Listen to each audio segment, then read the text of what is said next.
Di pinggiran kota kecil yang tak begitu ramai, hiduplah seorang pria sederhana bernama Rudy.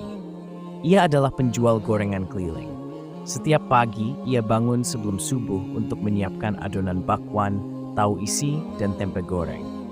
Dengan gerobak tuannya, ia mulai mendorong dari satu gang ke gang lainnya, berharap dagangannya habis agar bisa membawa pulang uang untuk keluarga tercintanya, istrinya Siti dan dua anak kecil mereka, Dimas dan Rara.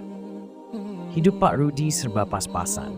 Ia tidak pernah mengeluh, meskipun penghasilannya tak menentu. Kadang habis terjual, kadang masih tersisa. Tapi satu yang selalu ia jaga, ia tak pernah meninggalkan sholat.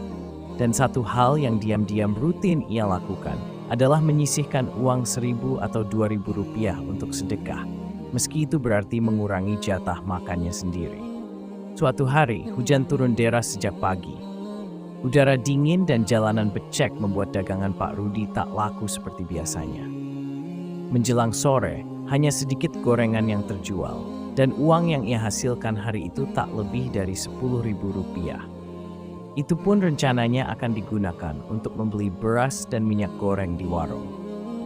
Saat ia mulai mendorong gerobak menuju rumah, seseorang memanggilnya. Seorang lelaki tua, berpakaian lusuh dan tubuhnya basah kuyup karena hujan, berdiri di bawah pohon mangga. "Pak, boleh saya minta satu gorengan? Saya belum makan sejak kemarin," ucap lelaki itu dengan suara gemetar. Pak Rudy berhenti. Ia menatap lelaki itu, lalu menatap uang di tangannya. Hanya 10.000. Kalau diberi, ia dan keluarganya mungkin tidak bisa makan malam. Tapi entah kenapa, dalam hatinya muncul rasa iba yang sangat dalam. Dengan senyuman, Pak Rudy memberikan 2 gorengan terakhir dan menyerahkan uang 10.000 itu. "Ini Pak, beli makanan hangat. Jangan khawatir, rezeki ada yang atur," katanya lirih. Laki tua itu menatapnya dengan mata berkaca-kaca.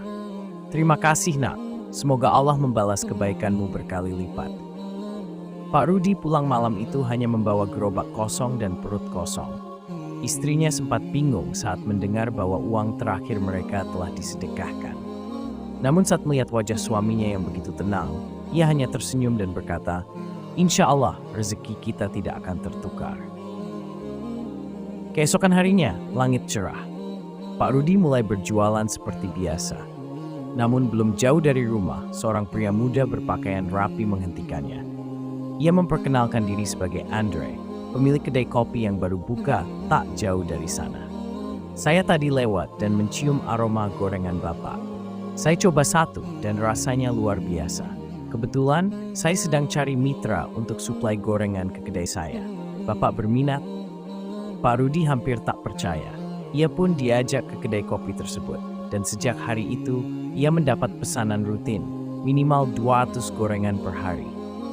Beberapa minggu kemudian, Andre bahkan membantu membelikan gerobak baru dan membantu membuatkan spanduk bertuliskan "Gorengan Rudy, renyah dan nikmat." Pendapatan Pak Rudy naik drastis. Ia bisa menyekolahkan anak-anaknya tanpa harus berutang, memperbaiki rumah, bahkan membayar biaya pengobatan ibunya di kampung. Namun satu hal yang tak berubah, Pak Rudy tetap rajin bersedekah.